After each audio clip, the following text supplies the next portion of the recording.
times works. Just saying. Good evening. Welcome back to the One Celtic Fans View. I have just been talking to myself for the last 2 minutes and I'm going, why is the live not started yet? Because I didn't press go live. Anyway, we're back and we are here. And it's Friday, isn't it? We always have these mishaps on a Friday. Anyway, welcome back to the channel. There's lots to talk about tonight. Let me just...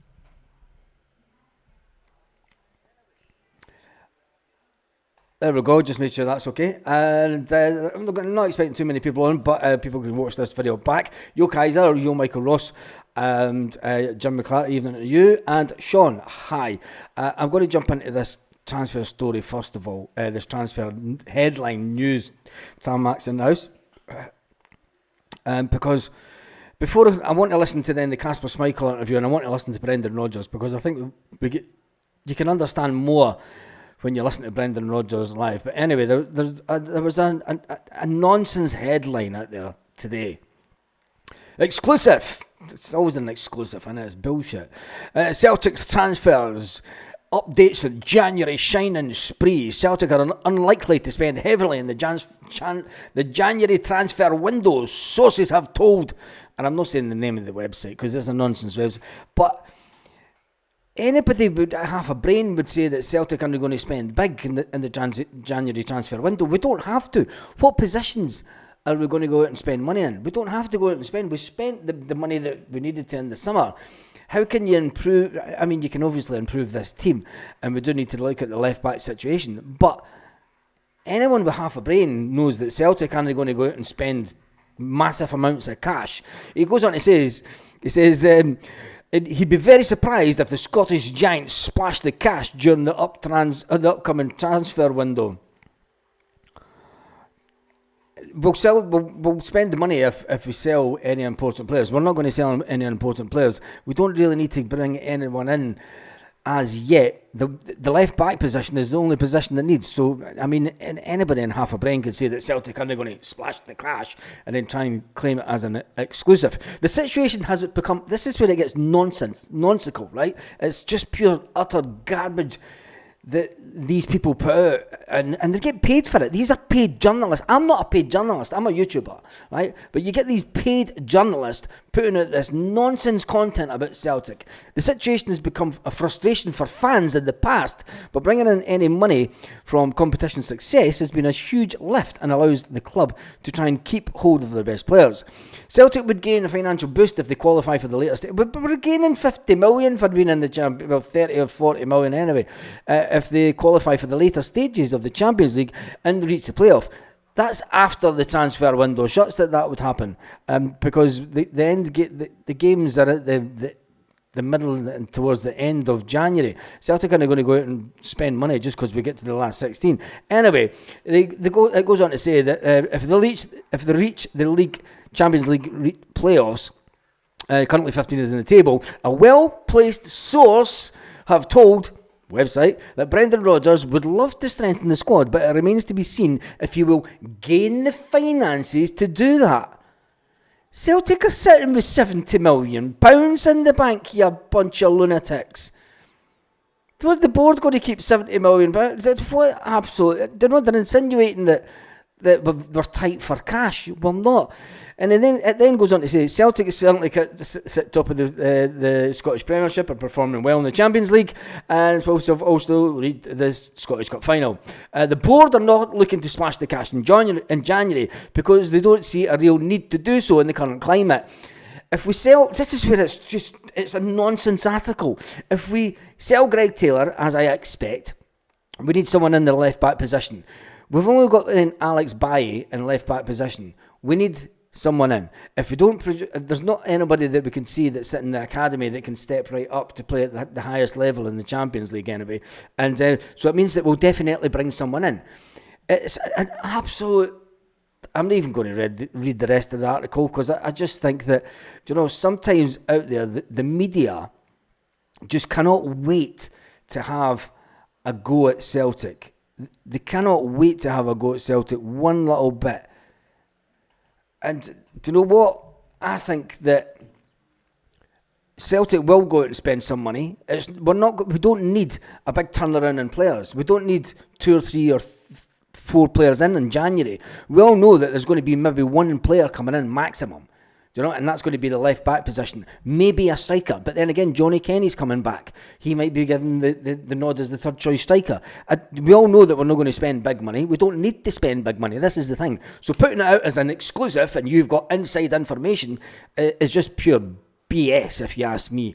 Anyway, let's calm back down. And it's the Daily Rangers, the worst buzz. That's not even the Daily Rangers. It's not a Daily Rangers site. It is a guy that does put out exclusives every week. And I mean, he's always got an exclusive. And it comes to absolute nothing. I mean, I never claim an exclusive on this channel. I didn't even claim an exclusive once. But I did break the news about a player signing. And it was slapped down by a couple of journalists where I announced it live on their chat. But anyway, we move on with that. I want to listen to Kasper Schmeichel because, as expected, the Brendan Rodgers interview went on for 20 odd minutes. When it's a game that doesn't have a Champions League, or we don't play a midweek game, no, it's generally the Champions League games. Brendan Rodgers gets asked about 18 minutes worth of questions about the game and this and that and the next thing, and there's about 2 minutes asked every single Friday after a Champions League game. There's about 2 minutes asked about the game this weekend at the end, and it must do Brendan's head in sometimes. But he's got to play the game, and he's got to sit there and he's got to answer the questions, and he must just think, oh, Jesus, give me strength. Anyway, let's listen to Kasper Schmeichel first of all, clean sheet Kasper, and see what he had to say about the Champions League games.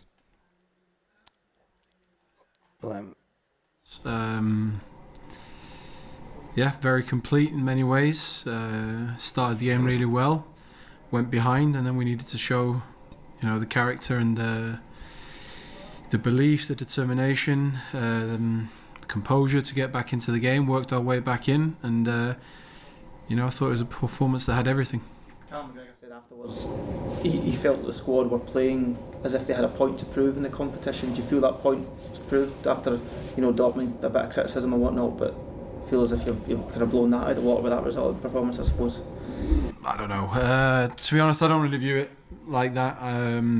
With the greatest respect to you guys, I don't read what you guys write in, because it can be quite ruthless sometimes, and it needs to sell. From me, I looked at the Dortmund game. It was a one-off. I knew that wasn't indicative of the team that we were or where we were. They hit their best day, we hit our worst day, and when those two collide at the level of the Champions League, then that can happen.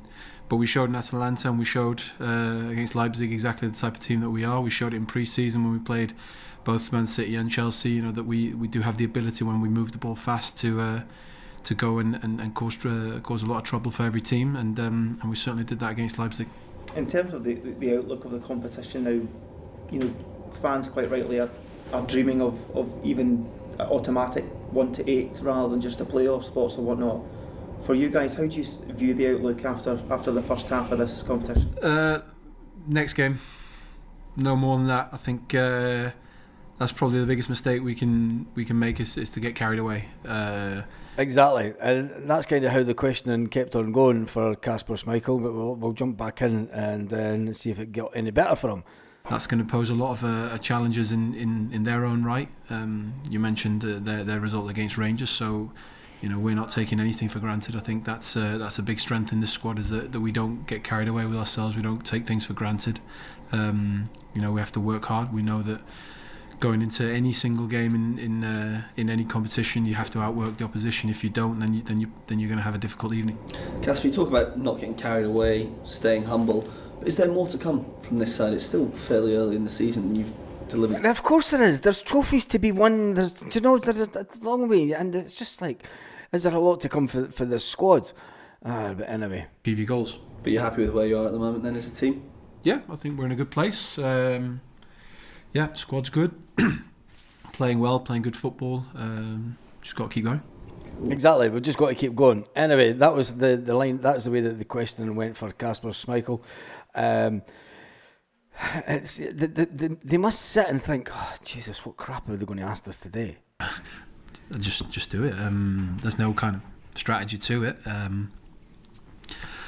I think it's just experience of going through different types of leagues, different types of seasons where you're winning, different types of seasons when you're losing. You learn that you don't get too high, you don't get too low. Exactly. You could turn back any interview. You could cut back any interview with Celtic, and especially at Brendan Rodgers' time here at Celtic. He's consistently said it's one game at a time. It's always position. If you don't, then it's always one game at a time, and we as fans know how the players in the club look at it. We don't need journalists on a week-to-week basis saying, how do you feel about the Champions League? How do you feel the squad is? We know. We've watched this story enough times, and I just think that it's lazy journalism. And these are guys that are paid healthy cash. They're not paid 10 to 15 grand a flipping year. Do you know what I mean? They're decent paid. It's a decent paid job being a journalist, but we know the situation. Brendan Rodgers has told us. Callum McGregor tells us. He's been asked that it's one game at a time. It's next game. Do you know what I mean? How many times has Brendan Rodgers said, right, we'll look at this as a block of games.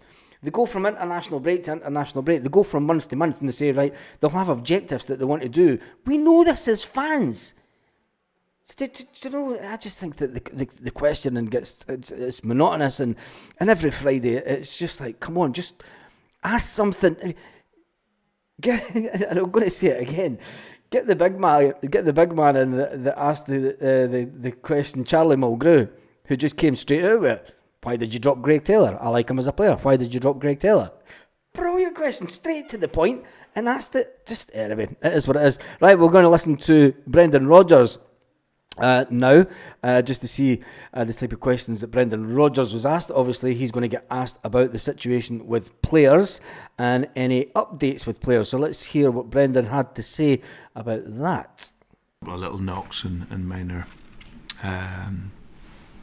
things that the medical team are working with, but hopefully same squad, obviously in a really good place physically and mentally. So yeah, but we've got another day to go. So. Hopefully all been well. Some reports that Cameron Carter because the Northern Trustee were training. Is that correct? Were there any issues for Sunday? Yeah, you're absolutely right. They weren't training, but yeah, more sort of precaution really, just giving them that extra little bit. We'd obviously 2 very tough physical days and 4 games. So yeah, they're just doing some light work inside, and then we'll see how they are for tomorrow. Imagine the team are still flying and still on a huge high after. For Tuesday night. Yeah. I think the 4 days from Saturday performance and getting to the League Cup final was a real statement win for us domestically. But then to go into a game of that magnitude against that level of opponent, yes. I've heard it talked about a generational game.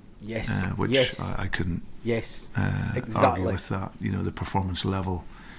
Yep. It's something that we've been working towards for the last 12 to 16 months. And working towards that in the last 20 to 16 months. Brendan Rodgers said that this was a once-in-a-generational game. Was this our modern-day Barcelona win? Was this the modern-day Barcelona-Tony Watt situation? We weren't expected to win against... And let's face it, I mean, the RB Leipzig were flying at the top of the league until the weekend. And was that... And does it mean, ultimately, that things are going to start regressing? I don't think so. I don't think that this squad will regress in when it comes to European terms. But I'm just going to jump into the comments. What do you think that? Do you think that this was a once in a generational thing when it comes to that result? Kaiser saying would be a bit in the balls to slip up at Kelly and drop points to this international break, be second in the league. I don't think that is going to happen, but I can't see it at all. Can you? And that's the. Let me just do this. Just catch up with that result. So anyway, the comment section seems to have frozen. I don't know what's going on with that, but anyway. We're going to jump back in and listen to a little bit more of Brendan Rodgers. Tuesday's performance was nothing like the Barca game. What we did against RB Leipzig is we can do it in every game That's interesting, Strange Love Doctor. I mean, Brendan Rodgers says it was a once in a generational thing about the result and maybe the performance. We can do it, but yeah, definitely, because I would be. I don't know about that. But anyway, let's jump back in and listen to Brendan Rodgers. Obviously, going back to last season, you know, our performances against Atletico Madrid and away in Feyenoord when we lost, you know, and I know that people will purely only look at the score, but for me it's about the process and the build up to that, and even partly the Borussia, you know, the Borussia Dortmund game plays a part in that. So, but we've started off the Champions League really well. 3 really good performances out of the 4, but the other night I made me so proud just watching the team and the level of the team and how aggressive we were with and without the ball against a genuine top side. Yep. So yeah, it was a great night for the players, for everyone in the club, the supporters. They would have had a glow now for a few days, and rightly so, because their team did them proud. So they did do us proud, and I think one of the moments, I mean, we're just going to talk about this because we need to get into the Kelly game, and I'm going to fast forward a lot of the nonsense that he was asked about the Champions League game. But for me, that game will always be remembered for the third goal. The way that Celtic were pressing RB Leipzig, they were doubling up on players on the edge of the Germans' box. We were doing to teams. We were doing to Leipzig what teams do to us in the Champions League on a regular basis. I mean, top teams play like that again. We've seen it done to us so many times. We have seen it done to us so many times. And for me, that game will always be remembered by me for the third goal. And the way that we pressed and pushed and won those 2 tackles right on the edge of the box, which allowed us to get the ball down to the edge of the box and just get it whipped in. And it was fantastic. It was beautiful football, aggressive football, you know, top level stuff, not giving them any time whatsoever. I mean, they were playing like Rangers, for goodness sake. But for me, that's what it'll always be remembered by. But anyway, we move on. Now we're back to our bread and butter and yes, get ready for Kilmarnock. Does the excitement come as the manager from the fact that it is still quite early on in the season? There could be many more gears to go up. The potential to grow and get even better this season is obviously still there. Yeah, and I think that's always been my mantra with working with teams and more importantly working with individuals. I said it here over a number of weeks ago, no matter what the scorelines we're winning by, we still have a duty to develop players. So I know that the players will continue to develop, but I think you can't underestimate the confidence that a win like that the other night and the performance in Atalanta in a different way, what that brings to you. And I think for the players, just the level was so high with and without the ball, and that gives us great confidence in going. It does give us great confidence. Now, there's one thing that a lot of people have tried to kind of slate Celtic for, and the fact that Brendan Rodgers is an elite level manager. Was that game against the Germans proof that we needed that Brendan Rodgers is truly a top European, British elite manager? I think that we've also known that he's always got that. He's had the ability to take Celtic. Listen, he's done it. He done it at Liverpool. He had Liverpool so close to winning the league. They've ultimately won it since then. But I mean, I think that we all know when it comes to Europe, he was always going to be quizzed and he was always going to be judged on his European performances. He was always going to be judged on what we could do in Europe. Now that the fact that we're halfway through the European League and we're halfway through the European setup, I think that Brendan Rodgers' stock has only grown even more when it comes to definitely Celtic fans and fans around Europe. So let's jump forward a bit more and listen to what Brendan Rodgers had. He was questioned again. Must aspire to. Does it change for you to maintain it, or does it accelerate it, the confidence they get from seeing how they can perform? Does that help you introduce more things to make them even better? No, like I said, the process is all about looking to sustain it at that level, and you look to try and do that over numbers of years, not just a couple of games. That's the telltale comment. That was the telltale sentence. And I spoke about it, and I spoke about it in this morning's video. We're looking to do this over a number of years. That's a manager that's not looking at this summer as potentially being his last summer transfer window at Celtic. We need to remember this as well. We're going into next summer, and this could potentially be what the media will say, Brendan Rodgers' last summer transfer. I don't think it is that. When you hear that comment, when you hear that comment from him, that's not a manager that's thinking that he's going to be off in a year and a half's time.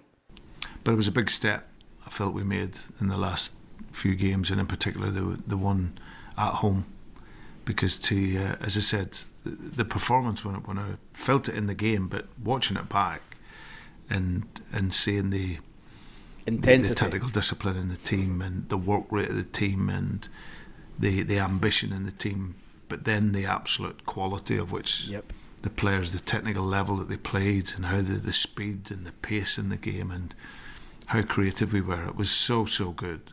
And so we had that combination then. Once you do that on the field, Celtic Park is built for performances and nights like that. Yes. And you sensed and felt what the crowd thought of it, and that gave it a big energy to the team. So we reflect on it, we move on. We can't wait for the next game in that competition at home again. But before that, we've got a couple of really important games. Yep. How many times would you watch that game back? Oh Jesus! Come on, right, we're going to on Sunday. I mean, how difficult could that be for the players?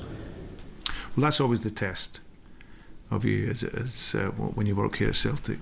You know, you're going to have those highs, or you hope to have those highs, like we did, and in the Champions League. But then you have the lows of going to Kilmarnock and playing on a plastic pitch, who is now seemingly, even though that they were instructed to make sure that they had a grass pitch for the start of next season, it looks like that may be delayed, which I think is absolutely disgusting. You know, you're going into your next game, and whether you win, lose or draw, it's those games that get you there in the first place. Yep. So no, we will respect the game. We can't have any excuse. We talk about plastic pitches and everything else, but after how we played at the end of last season, to win 5-0 and play at that level, then I can never moan about a plastic pitch again. But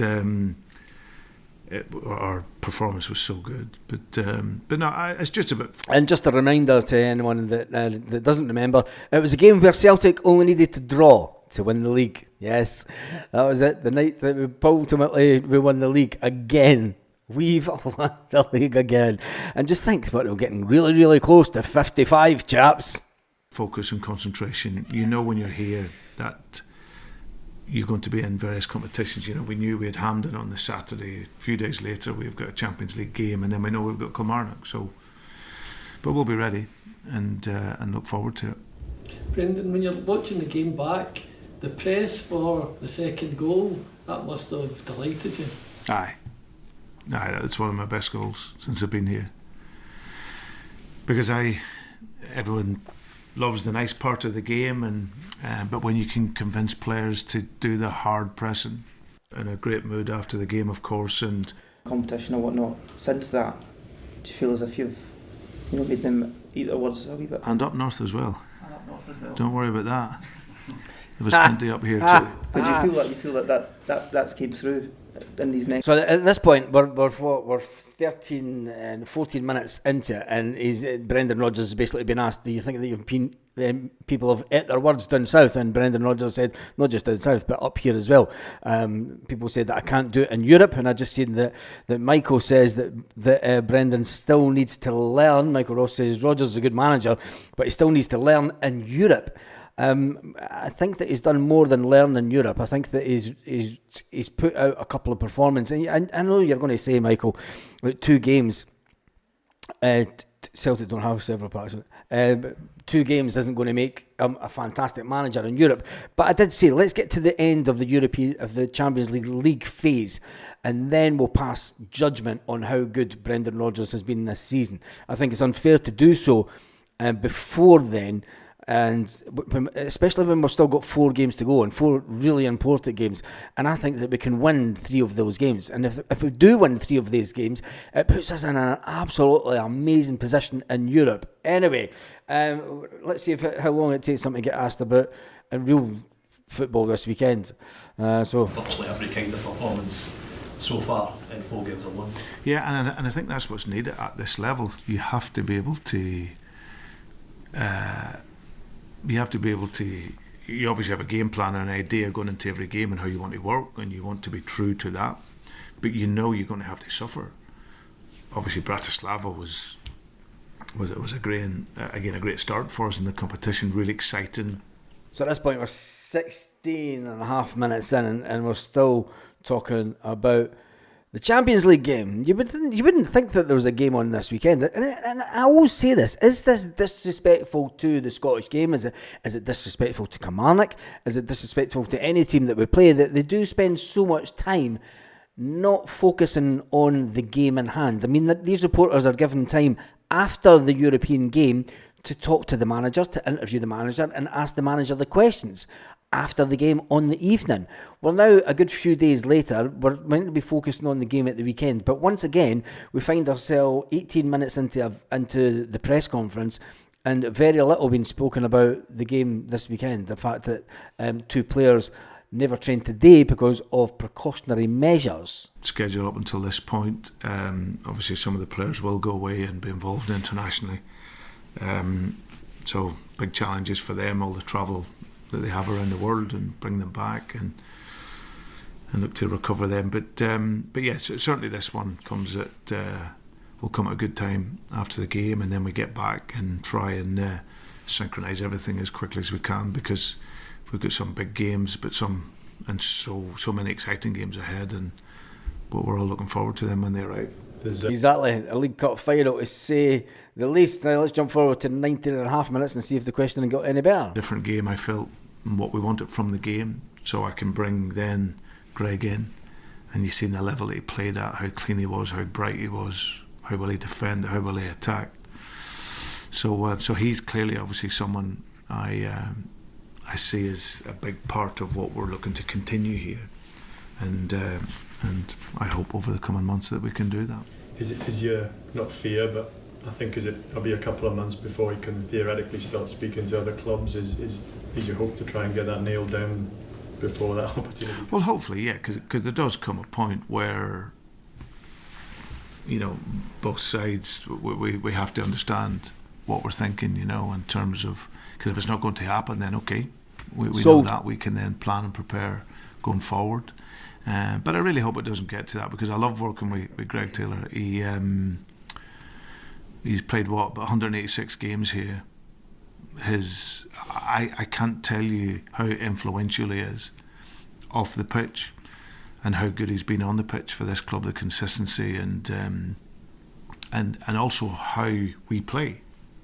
You know, both our fullbacks are absolutely critical for us, and how we operate, and they have 2 totally different functions and how they work. Greg is a specialist in what he does for us, and you see the flow of the team. Like, if you watched the game the other night, Red Bull Leipzig pressing with 4 players, you know, we're getting 5 in our build up. We've got different solutions to get through. He's a massive part of that. So I really hope that we can do something. Plus, I really, really like him. He's such a good guy. He loves being here. But his big agent, voice in the changing room. Every single day in training, he's so good. He's focused. He's just married. He'll be a father later on in the year as well. So we want him to really settle down and get everything ready for him. And yeah, I just want to continue working with him for as long as I possibly can. And that's it. That's how Brendan Rodgers ended the interview today. I want to keep working with Greg Taylor as long as I can. Rodgers can sort the Taylor thing out, says Chilpill, if he wants. Branch Ball says Chilpill. It's down to money with Taylor, says Leon Miles. If Taylor is really wanting 24 grand a week, do you think that Greg Taylor is a 24 grand a week player? I met somebody today down the shops. I've never caught your name, mate. Sorry, but he said that there's no way that Greg Taylor's a £24 million, £24,000 a week player. I mean, that's 80, best part of 100 grand a month. There's no point in speculating about Greg. I'd love him to say, says Strange Love Doctor. Yes, Tam, especially Mrs. You. I want Taylor to stay. He knows the Scottish game inside out, says Andrew. I think when it comes to it, Brendan Rodgers has said he wants him to stay. And there does come a time where, you know, as it gets closer to December, if they're not going to sort it out, they have to start looking somewhere else. And Brendan Rodgers has said that. As much as he loves Greg Taylor and he wants to work it, wants him to get that new contract, wants him to sign the deal, if Greg Taylor isn't happy with the money, and Brendan Rodgers said, look, he's going to be a dad, we want him to settle down here, be happy, be a family man, Greg Taylor's maybe thinking, I can go and earn 25-30 grand a week down south and sort out my little one's future. On that note, Kaiser says, I think Greg Taylor is valued at about 7 million. As well as 24k a week. He would be getting 34 in the championship, 100k a month. That's 50k of that goes in tax. It says Chilpill. Time for Taylor to go. He'll be gone in the next window, says Robert Lindsay. This window's going to roll on, but some people in the media think that Celtic have absolutely no chance of spending some money in the next transfer window. Jamie Brown says, I think Taylor deserves a rise. 24 is not much these days. The boy deserves it. It's up to Taylor if he wants to stay or if he wants to move, says Smart Life 69. I think that the Taylor situation is one that Brendan Rodgers was finally asked about, thankfully. We're all glad that he was finally asked about this ongoing situation. I'm sure these journals listening to this channel and they're like that. Right, Baz says this, we better fucking ask it. Somebody better ask it this week, so he's going to slate us if we don't. Good up the journal who did ask the question about Greg Taylor and the ongoing contract situation. I'm glad that we finally got some kind of clarity from Brendan Rodgers way before the transfer window opens and before we get into that busy period of the year just after the next international break. Anyway, if he's valued at 7 million, then pay him like a £7 million player, says Chilpill.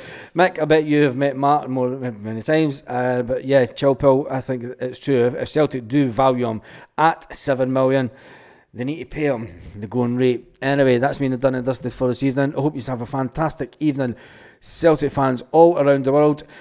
Big game this weekend, away to Kilmarnock on the Sunday, late kick-off, 3 o'clock kick-off on the Sunday, and it's going to be interesting to see what happens to the scores before then, because at that point, once again, Celtic could find themselves sitting in second place in the league. Something we don't want to do. Kaiser says AJ and Taylor will sign at the same time, 24 grand a week each. That would be fantastic if Celtic managed to get that done. And it would stick a big 2 fingers up to the media who's putting out exclusive, said no chance. Thanks to Baz wife too. Bob Cartmel, is that Bob? I'm just trying to jump back to the comments here. Anyway, let me just get in some. Lindsay says there's another option coming in January, Polish midfield. It can play left back. Jamie, 24 grand a week is not much. Hail everyone, top evening. Just do what you want tonight, go and get pissed, do whatever, just have a good time, because remember, we are Glasgow Celtic, we are champions, and we are going for 55. Let's keep it alive. Going for 55. Have a fantastic evening, Celtic fans all around the world. Let's see if we can press the right button tonight, and if we can get the outro just to start at the right time. Lit. Roll up to the party.